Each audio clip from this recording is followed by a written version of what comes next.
अस्सलामुअलैकुम प्यारे तलबा। आज हम उर्दू पढ़ेंगे जमात हश्तम, जिसमें पहला सबक मुकम्मल हो चुका है और दूसरा सबक है हज़रत उमर बिन अब्दुल अज़ीज़। इसमें पहला दूसरा हिस्सा मुकम्मल हो चुका है। अब तीसरा हिस्सा है मुसन्निफ़ का तारुफ़। हज़रत उमर बिन अब्दुल अज़ीज़ के मुसन्निफ़ सबक लिखने वाले शिबली नेमानी। चलिए आज हम इनका तारुफ़ तफसीली तौर पर पढ़ेंगे। मुसन्निफ़ का तारुफ़। शिबली नेमानी 1857 ईस्वी में बंदोल ज़िला आज़मगढ़ में पैदा हुए। शिबली नेमानी 1857 ईस्वी में कौन से बंदोल गांव का नाम है, ज़िला आज़मगढ़ में पैदा हुए और 18 साल की उम्र में अरबी फ़ारसी इस्लामी उलूम की तालीम मुकम्मल किए। अभी इन 18 साल के ही थे कि अरबी फ़ारसी और इस्लामी तालीम मुकम्मल हासिल कर लिए। कौन? शिबली नेमानी। वालिद के इसरार पर वकालत का इम्तिहान पास किए। इनके वालिद की ख्वाहिश थी कि इनको वकालत का तालीम दिलाना, वकालत का मुलाजिमत कराना, बल्कि इसी तरह इन्होंने वकालत का इम्तिहान भी पास किया शिबली नेमानी। और कुछ दिन वकालत और फिर मुलाजिमत की। थोड़े दिन क्या करे, वकालत भी करे और इसमें मुलाजिमत करने लगे। कौन? शिबली नेमानी। लेकिन इन पेशों में उनका दिल ना लगा। वकालत की पेशा इनको पसंद नहीं आया।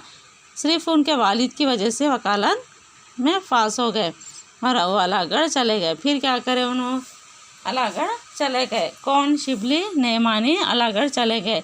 सर सैयद इनकी सलाहियतों का अंदाज़ा किया और उन्हें फ़ारसी का प्रोफेसर मुकर्रर किया। सर सैयद अहमद ख़ान क्या करें, शिबली नेमानी को एक फ़ारसी का प्रोफेसर बनाए। जो प्रोफेसर यानी कॉलेजों में आला तालीम, बड़े बड़े कॉलेजों में प्रोफेसर बनाए। कौन से थे? इन्हों सब्जेक्ट यानी फ़ारसी का प्रोफेसर मुकर्रर किया। किसको? शिबली नेमानी को। कौन? सर सैयद अहमद ख़ान। यही उनके जौहर खुले। वो सर सैयद की तहरीक से वाबस्ता हो गए। सर सैयद के जो भी लिखा थे उनके बारे में अच्छी तरह मालूमात हासिल कर लिए और अपने कलम के ज़रिए इसको ज़्यादा से ज़्यादा तरक्की देने लगे। सर सैयद के कहने पर उन्होंने ज़्यादा से ज़्यादा तरक्की देने लगे। 16 साल तक अलागढ़ से वाबस्ता रहे। 16 साल तक अलागढ़ में थे और सर सैयद के इंतकाल के बाद उससे क़ता ताल्लुक़ कर लिया। 16 साल तक अलागढ़ से वाबस्ता रहे और सर सैयद का इंतकाल होने के बाद उनका ताल्लुक़ उनसे ख़त्म हो गया। सैयद अली उसके बाद क्या करे, सैयद अली बलगरामी की ख्वाहिश पर हैदराबाद आए।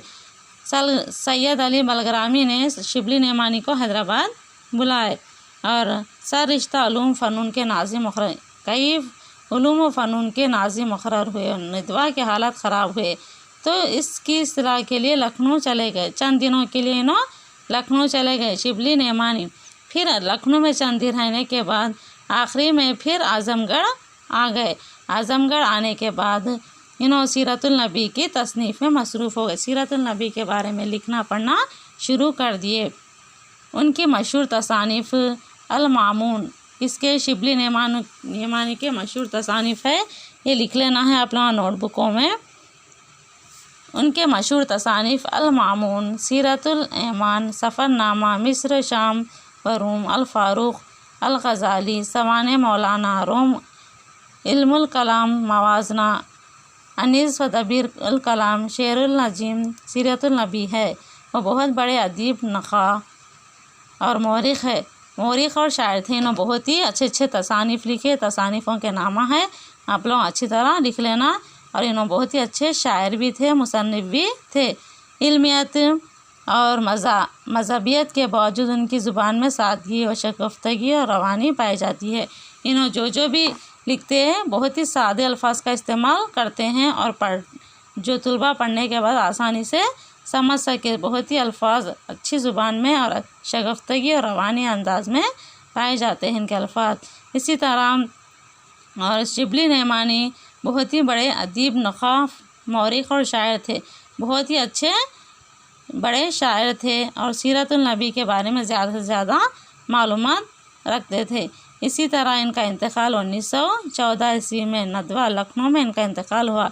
शिबली नेमानी का इंतकाल 1914 ईस्वी में नदवा यानी लखनऊ में इनका इंतकाल हो गया। और इसी तरह सिनफ़े सखन, ये मुसन्निफ़ का खुलासा तफसील से मालूमात हुआ है। और अच्छी तरह इसके जो जो भी तसानीफ़ वग़ैरह है वो याद रखना। इसी तरह यहाँ पे सनफ़ सखन है।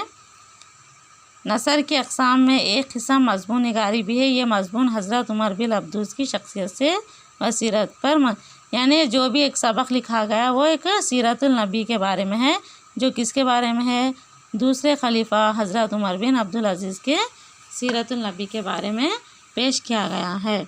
इंशाअल्लाह ये सबक दूसरा सबक मुकम्मिल हो चुका है। इसके बाद अब ऑब्जेक्टिव रहता इंशाअल्लाह कल शुरू करेंगे।